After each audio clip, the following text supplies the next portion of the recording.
ఇప్పుడే జీ5 app download చేయండి. చూడండి మీ ఫేవరెట్ టీవీ షోస్ ఎప్పుడైనా ఎక్కడైనా. పంచాయతీలో అన్నయ్య మాటని కాదని వచ్చినప్పుడు నేను మంచి పని చేశాననుకున్నాను.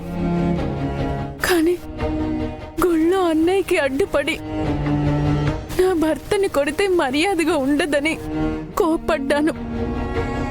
ఆ మాటకు అన్నయ్య ఎంత బాధపడి ఉంటాడో తలుచుకుంటేనే నాకు ఏడుపొస్తుందత్తా.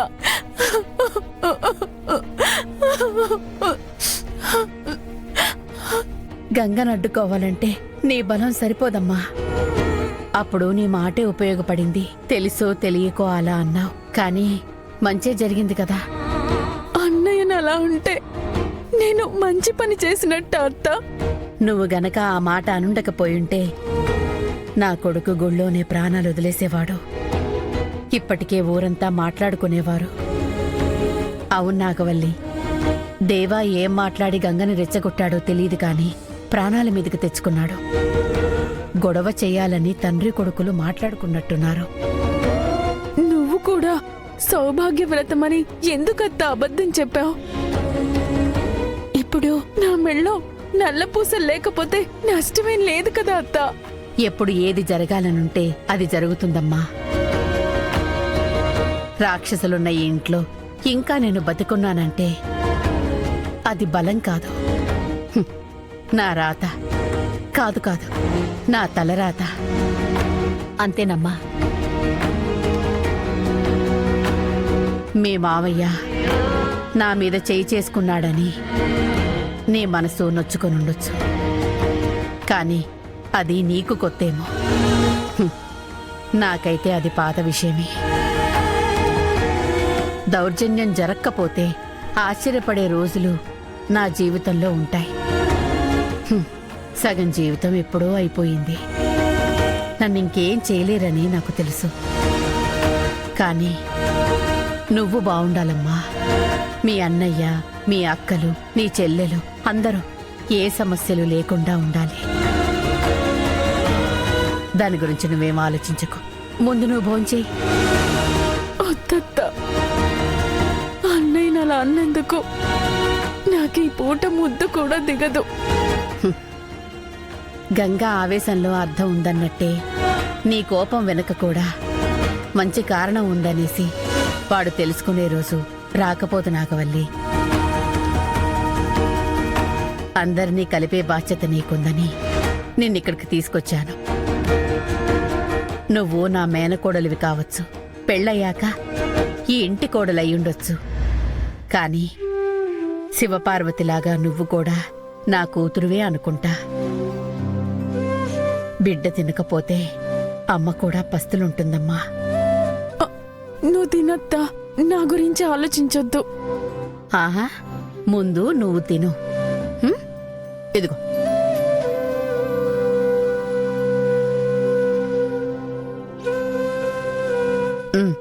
తినమ్మా, తినమ్మా, తిను. నా బంగారు తెలివి కదూ, తిను. ఆను, తినకపోతే నా మీదొట్టే. మరి తిను. ఆను.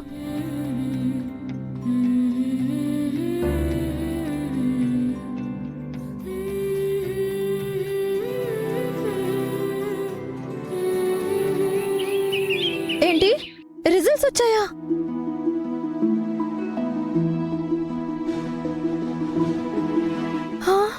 అవునా?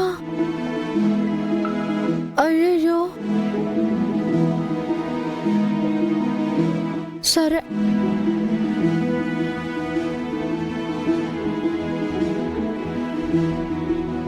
ఏమైంది వదినా, నువ్వు పాస్ అవ్వలేదా? ఎలా అవుతుంది? అనుకుంటే అయిపోతారా? రాత్రి పగలు కష్టపడి చదవాలి. శివని చూసైనా కాస్త ఒళ్ళు దగ్గర పెట్టుకుని అన్ని పరీక్షలు బాగా రాయికుముదా, లేదంటే ఇదిగో ఇలాగే కొయ్యబారినట్టు అయిపోతావు. నేను ఫెయిల్ అయ్యాననుకున్నావా బావా?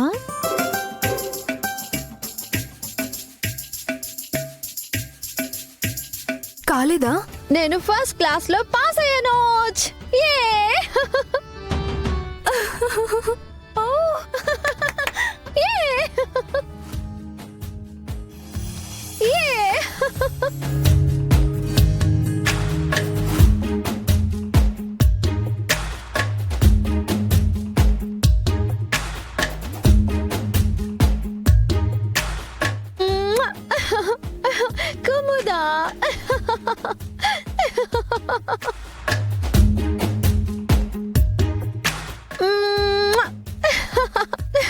నేను ఫస్ట్ క్లాస్ లో పాస్ అయ్యాను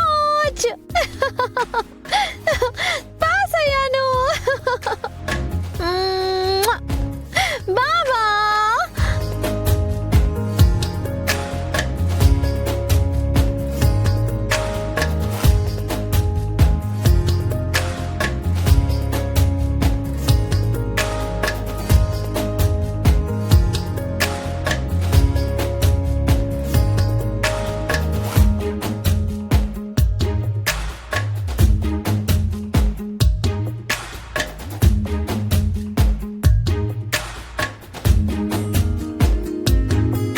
మా ముగ్గురికి 3 ముద్దులు పంచావు. అన్నయ్య దగ్గర ఆగిపోయావెందుకు వదినా? అన్నయ్యే తనకి ముద్దు పెట్టాలని ఎదురు చూస్తుందనుకుంటా. గాడిద గుడ్డేం కాదు. ఇందాకేమో ఫెయిల్ అయినట్టుగా మొహం పెట్టింది, అంతలోనే కరెంటు షాక్ కొట్టిన కోతిలాగా గంతులేసింది. దీని వేషాలకి సంబరపడాలా? కనీసం కంగ్రాచులేషన్స్ అయినా చెప్పన్నయ్యా. చప్పుడు ఏగో పెళ్ళాం పోలీస్ ఇన్స్పెక్టర్ అవుతుందని అసూయ. అలాంటిదేం లేదులే. నువ్వెక్కువగా ఊహించుకొని ఆరోగ్యం పాడు చేసుకోవద్దు. ఇంతకీ నువ్వు సంతోషంగా ఉన్నావు కదా? పిచ్చ హ్యాపీ బావా. పిచ్చ? తనకు పిచ్చని చెప్తుందిలే. అయ్యో అది కాదు, చాలా ఆనందంగా ఉన్నానని చెప్తున్నాను. సరే వెళ్దాం పద. ఎక్కడికి బావా? హర్యానా జిలేబీ సెంటర్ దగ్గరికేమో. వదిన ఫస్ట్ క్లాస్ లో పాస్ అయింది కదా, అక్కడికి తీసుకెళ్లి స్వీట్ తినిపిస్తాడేమో అనుకుంటా. అదేం కాదులేమ్మా, హోటల్ తెరిచే టైం అయింది కదా, త్వరగా వెళ్తే అక్కడ పనులు మొదలు పెట్టొచ్చు. ఎందుకన్నయ్యా శివ అంట్లు తోమడం, హోటల్కి రావడం? ఇంకేం చేస్తుంది? కాబోయే పోలీస్ ఆఫీసర్ని బావా. నా చేత అలాంటి పనులు చేయిస్తే నీకే పాపం చుట్టుకుంటుంది. ఇప్పటికిప్పుడు నువ్వేం పోలీస్ అయిపోవు కదా. లేదు, ఫిజికల్ టెస్ట్లు కూడా ఉంటాయి. లాంగ్ జంపు, హై జంపు చేయాలి. అందులో పాస్ అయితేనే ఉద్యోగం ఇస్తారు. చూసారా, ఇంకా టైం ఉంది కదా, అప్పటి వరకు ఎందుకు సమయం వృధా చేసుకోవడం? ఛ! వచ్చేయ్, తీసుకెళ్తాను.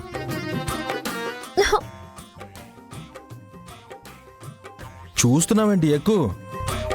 కనీసం ఒక పువ్వైనా తీసుకొచ్చి వదిన చేతికిచ్చి శుభాకాంక్షలు చెప్పొచ్చు కదా అన్నయ్య. పాపం అన్నయ్య, ఉండనివ్వు. సర్లే, నేను బయలుదేరుతున్నాను, మీరు వచ్చేయండి. జీ5 యాప్ డౌన్లోడ్ చేసి అన్ని ఎపిసోడ్స్ పూర్తి ఉచితంగా చూడండి.